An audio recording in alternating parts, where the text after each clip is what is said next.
সীমা রান্না করছিলেন লাল চালের ভাত।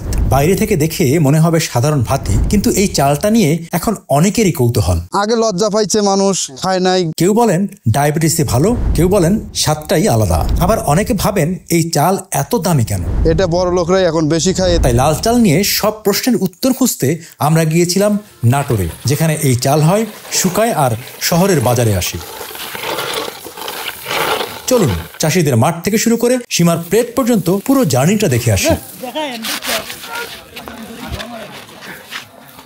মেকআপ সুন্দর আছে না, কিছু একই সিস্টেম। এটা কিন্তু আসলে কোনো মেকআপ করা নাই, এই জন্য দেখতে যেমনই হোক, এটা মনে করেন যে ধানের খোসাটাকে তুলে দেওয়ার পরে যে আবরণটা থাকে সেটাই হলো উপরে আমরা ফাইবার বলি। এক্সট্রা কোনো রং দিতে হয় না। এখানে এই চাউলের ভিতরে যদি কেউ রং পায়, আমি চ্যালেঞ্জ করে বলতে পারি এভাবে ঘষা দেবেন আপনি, এটা পানিতে ধুবেন, বরং আরো যদি ডিটারজেন্ট পাউডার দিয়ে ধুবেন, যদি এক ফোঁটা এটার কালার চেঞ্জ করতে পারেন, বিফলে আমি মূল্য ফেরত দিয়ে দেবো। এটা হচ্ছে ফুল ফাইবার, এটা বলে হাফ ফাইবার, আর এটা বলে পালিশ। ফুল ফাইবার খেতে পারলে ভালো, পুষ্টি বেশি, কিন্তু কাস্টমারের চাহিদার জন্য আমরা এরকম 3টা কোয়ালিটি তৈরি করছি। না এখানে আমাদের অঞ্চলে এইসব রং টঙের কোনো সিস্টেম নাই, এটা আপনারা নিজেও দেখতে পারতেছেন।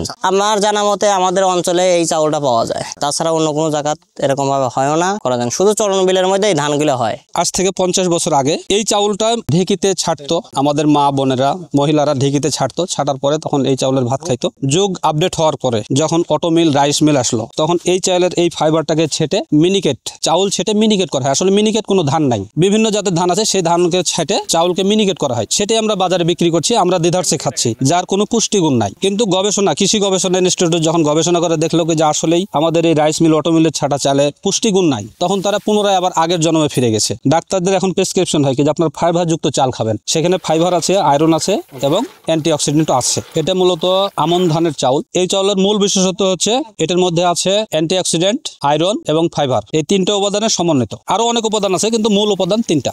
না, এটা সার বা কোনো কেমিক্যাল দিতে হয় না। এটা যখন চলন বিলের পানি আসে, প্রথমে জমিতে দিয়ে আসি, তারপরে এটা হচ্ছে বর্ষার যে পানিটা আসে, এই পানিটা আসার কারণে তখন এই ধানটা ধীরে ধীরে ফুলে। এতে কোনো কীটনাশকের কোনো কিছুই ব্যবহার করে না, সারও ব্যবহার করে না, কোনো কিছু না। পানি যত পানি বাড়বে সে তো ধানও বাড়বে, এটার কোনো অন্ত স্যার। আপনি যদি 1 তাল পর্যন্ত পানি ওঠে, তাও 1 তাল পর্যন্তই ধান উপরেই থাকবে। না ওখানে এটা তখন বিলের পানি যখন শুকিয়ে যায় তখন করা হয়। এই যে আসল আমন থাকবে এরকম, এই যে একটু হুল আছে, এটা প্রত্যেকটার মধ্যে সোনা আছে। এই সোনাটা আপনারা অন্য কোনো ধানে পাবেন না, শুধু আমনটাতে পাবেন। তারপরে ধান করে যে আমরা এই তাওয়ায় সিদ্ধ করি। সিদ্ধ করতে আপনার মোটামুটি একটা তাওয়ার মধ্যে আপনার সিদ্ধ করতে 1 ঘন্টা টাইম লাগে। 12-13 মণ করে ধান দিয়ে 1 ঘন্টা করে জাল দেওয়া হয়। সিদ্ধ করার পরে আমরা চাতালে সকালে ফেলাই।